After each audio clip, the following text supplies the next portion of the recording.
What if your stuck is not a personality trait? What if it's just a signal that your inner world needs new tools, not more pressure? Welcome to the Wellness Reimagined. I'm your host, Shreya. This is where science meets soul, where ancient practices meets meditation and mindfulness collide with modern life. And we translate big spiritual ideas into real world wellness moves. Today's guest is Blair Abee, an author, poet, educator, and what he calls an ordinary mystic. He is the founder of Energetic Wave Publishing, and he has written 5 Amazon best selling books on meditation, mindfulness, manifestation, and personal development. Blair describes himself as an explorer and toolmaker, meaning he doesn't just talk philosophy, he hands you practices that can actually use. And this is a quick note, we are talking spiritual and personal development tools. This is not a medical advice and it does not replace professional care. So take what resonates and leave what doesn't. Welcome, Blair. I'm honored to have you on my show. Thank you much. I've been really looking forward to our conversation. And here, Blair, you call yourself an ordinary mystic. What does that mean in plain English? Yes, understand. um, well, a mystic is one who seeks after and discovers or finds um, spiritual information, ideas, and spiritual experience. And so that's really been my path is to experience and to turn around and share what I know. But it's not, anything that's particularly special. It's just something that as a result of a deep dive into my spiritual practice, I discovered a number of things, and that's what I ended up writing my books about. Yes, that is so beautiful. And also, how do you keep mystical experiences grounded so people don't float away from real life responsibilities?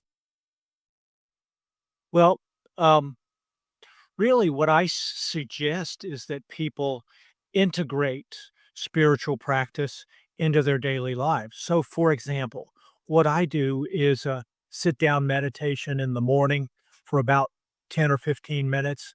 I do a sit down meditation in the evening before I go to bed for 10 or 15 minutes. And then throughout the day, I tap into my higher consciousness, if you will, using um, mindfulness practices that remind me who I am.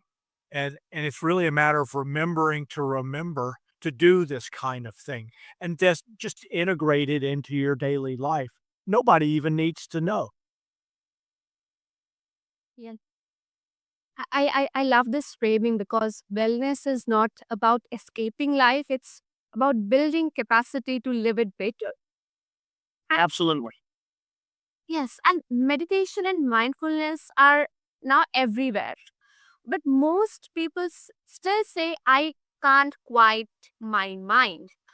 What is your take? Like, are we aiming for a quiet mind or a trained mind? And what is the easiest entry point for beginners? Um, well, the thing that I've learned is that the mind doesn't really want to be trained. It's a little bit like a wild horse. And that therefore, a lot of meditation practices don't work very well because it's about trying to totally quieten the mind. What I advocate is um, to partner with the mind, if you will, and have the mind do its job, which is to uh, keep you going on your day-to-day activities and performing those day-to-day activities while at the same time integrating spiritual practice into that so that you're operating every day throughout the day from a higher plane or from a sense of higher consciousness. And what that does then is to bring the 2 together. Now, my meditation practice is really about teaching people to experience illumination, and when you experience illumination, it seems like the mind is kind of, oh, I don't know, it's satisfied, or the mind is relieved not to have to be in charge all the time, but instead seems willing to, give over some of its, um, desire to be, uh, the leader and the chatter, chatter, chatter, chatter, chatter throughout the day. It seems like it's willing to give back to the higher consciousness some of those tasks that turns out the mind's not really good at. Yes, because I can't meditate is usually just I haven't found the right method. And I think so. I think so. Yes, exactly. Because there are lots of methods out there, and I think if somebody's interested in meditation, what they should do is try out some different ways or different techniques or different methods and see what works for them. Because no system works for everybody. But if you try my system, which is called higher consciousness meditation, I think you'll find that it's very satisfying, it's very simple, and it's very powerful. yes, I think this will definitely remove that friction. And like let's go there. Like manifestation has a PR problem. How do I separate manifestation from magical thinking? Like, what role do action, identity, and nervous system regulations play? Again, what I found in my own personal life is that a lot of the manifestation systems don't work very well. And the reason it seems that they don't work very well is that they are, how shall I say, ego based or ego driven. So it's, I want a brand new car. I'm going to put together a vision board, and I'm gonna visualize a new car appearing in my driveway, which is a very ego-bound thing to do. What I advocate is spiritual manifestation, and my process for manifestation goes like this. I ask for the best possible outcome as it relates to my transportation needs, and then to kind of turn over the task of meeting your transportation needs, to spirit, and letting spirit get involved and let spirit show you what's needed, and perhaps even influence how it all turns out. And then in the practice, it's, I ask for the best possible outcome for my need for transportation. Pause, get a sense that your higher self or soul has gotten involved, and then thank you to higher self, to soul, for being involved in your life, and turn it over to soul. Now, I have found that is much more satisfying and also much more helpful than a lot of the manifestation systems. And you said it has PR problem. The problem is that a lot of them don't work very well. Yes, thank you. Because if manifestation is just vibes with no execution, it becomes spiritual procrastination, and we are not doing that. And Yeah. also, you mentioned soul contact. That can sound abstract to some people. How would you describe soul contact in a way that a skeptical listener can still explore? Uh, is it intuition, inner guidance, presence, love, or something else? Um, so the first thing to address is, what is soul? Now, my experience of soul is that my soul, with which I've had contact, is that higher consciousness part of myself. It's the part of myself that prior to birth, was, on the other side. in spirit world and ready to come into onto planet Earth, through my mother, and it's the spiritual or um, uh, it the really the life, the beingness part of us that enters into through the body, into an experience of planet Earth. Now, unfortunately, everybody has to forget when they come in that they are an eternal being, which I think everybody is. They have to forget that they are an eternal being in order to come to or enter onto planet Earth. And the challenge really becomes regaining the knowledge or the understanding or contact with that part of yourself. In other words, not just staying in your ordinary, everyday, human, ego bound mental state, but through meditation. And I think meditation is the most direct path to having an experience of soul. Through meditation, you can begin to have an experience of that higher consciousness part of yourself or that soul part of yourself. So, just like, I mean, meditation really is to some degree, a discipline. It's something that you do over and over and over again. The better you do it, the more you do it, the better you get at it. And my higher consciousness meditation process is intended to help people make soul contact.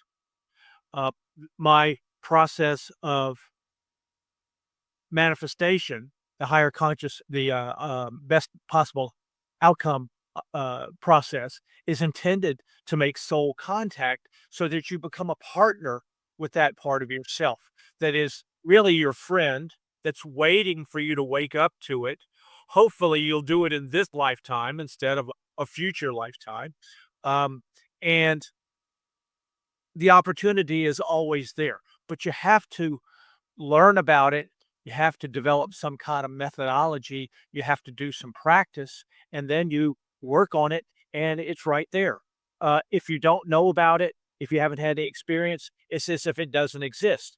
Once you begin to delve into it, once you begin to invite your soul into your experience, soul is ready and waiting to have that happen, just waiting for you to wake up to it and to have um, a relationship with it. Yes, I think this is the sweet spot, making the invisible usable. If it's real, it would show up in your decisions, your peace, and your patterns. And also, if someone listening wants a simple daily ritual that blends mindfulness and manifestation, can I share a 5-minute routine step by step that builds focus, calms the body, and sets intention without forcing outcomes? Well, again, what I would do would be to go back to what we were talking about a little bit ago in terms of um, the manifestation process, the best possible outcomes, and really talk about why it works. And even though it's very simple, how it brings together meditation and manifestation and spirituality. And again, it goes, I ask. So you're asking your higher consciousness or your soul to be involved in your desire to have good things, people, and circumstances in your life. So I ask for the best possible outcome. In other words, you're not demanding, you're not going to your soul like it's Santa Claus. You're asking for the best possible outcome for everybody involved. So you're not asking for an ego bound. You're not making an ego bound demand of your soul, but instead you're asking for the best possible outcome for yourself and everybody involved.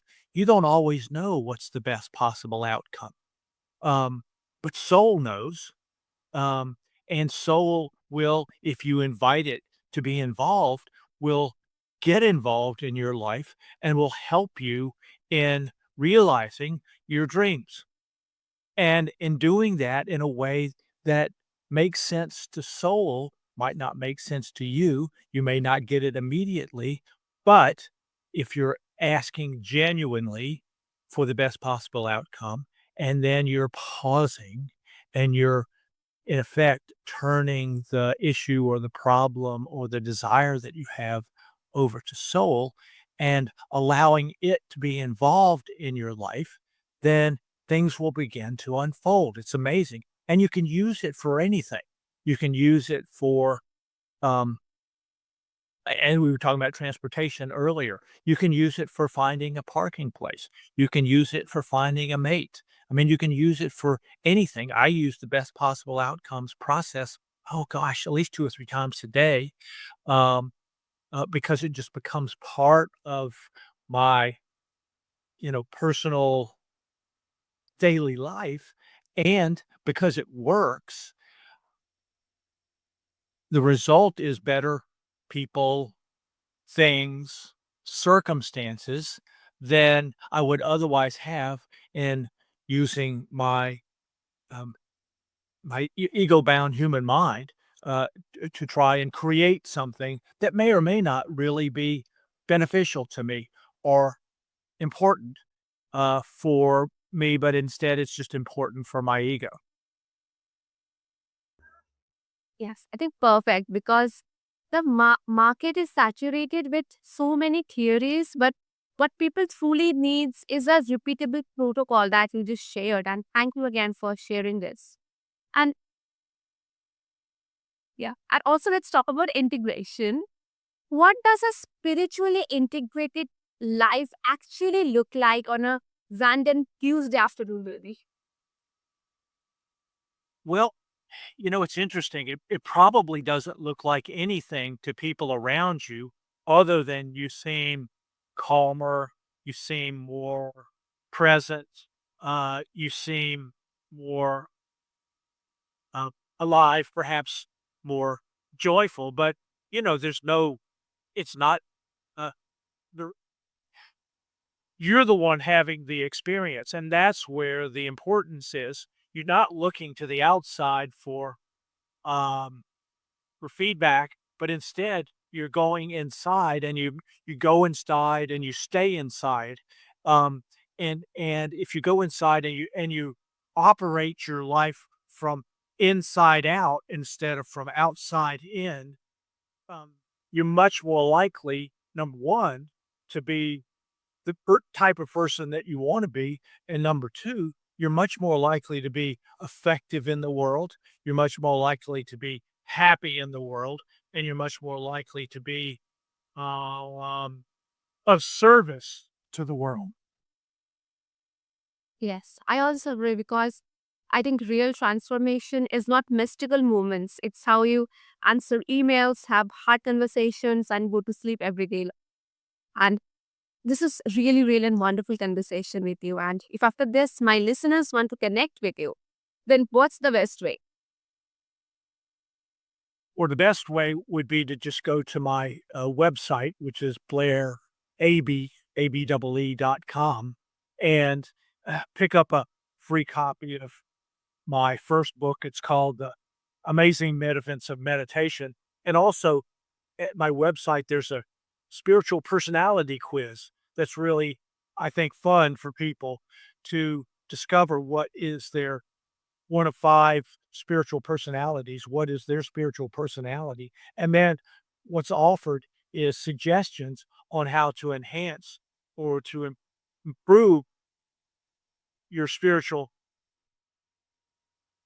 your the way that you operate in the world as a spiritual being that might be a seeker, for example, or it might be a healer, for example.